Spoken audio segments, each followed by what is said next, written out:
keep having nightmares. Nightmares of that night. It's been really difficult falling asleep.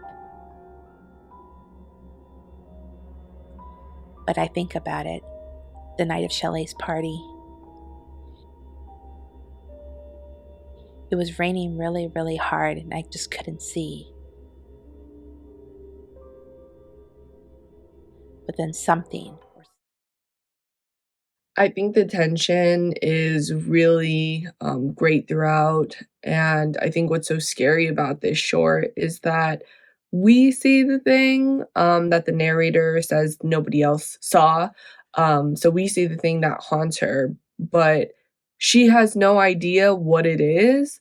And so when we see the images of the aftermath and the crash, plus like knowing what this thing that haunts her looks like and knowing that she has no idea what it is, I think it's like that thought is like very terrifying, especially if we're putting ourselves in the shoes of the narrator. The tone in this is dark, moody. It's like recalling a memory of a bad night at the opening. So in this re-experiencing of this car crash, it feels like the beginning of a mystery or of a horror film.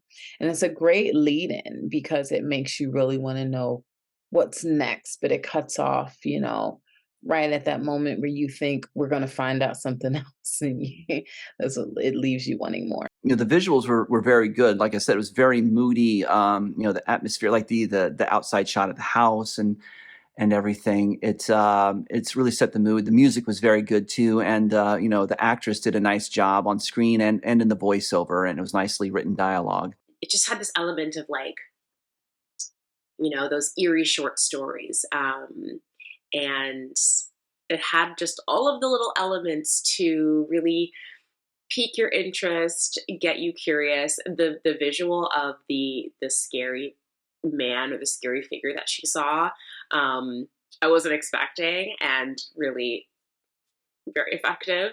And then even like seeing the car post accident was kind of graphic, and like I just feel like it did a lot within a really short amount of time. I loved how they kind of like took it from like her laying down to sleep and then her kind of going into this experience, and when she ended it with like it's still haunting her, I loved it that they had started off with her kind of going to sleep, because it really for me brought that kind of concept full circle, and that she isn't able to move past this trauma that she's experienced. She isn't able to move past like what she saw that night and what kind of the aftermath was.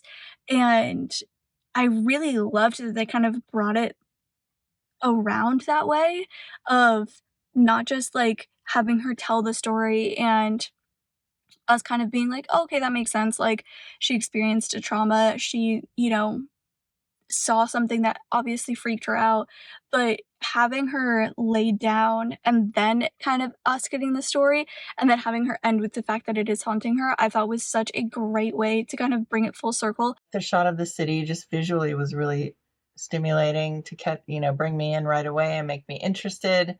The narration was really great and performed well.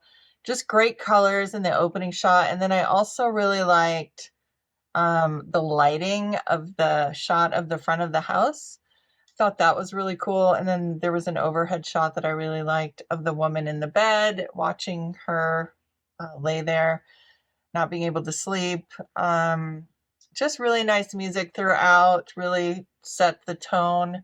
You got shots of the cityscape, outside the house, inside the bedroom, the highway, some more outside shots, a figure, an accident, and then the scene with the police. Yet I still understood the story.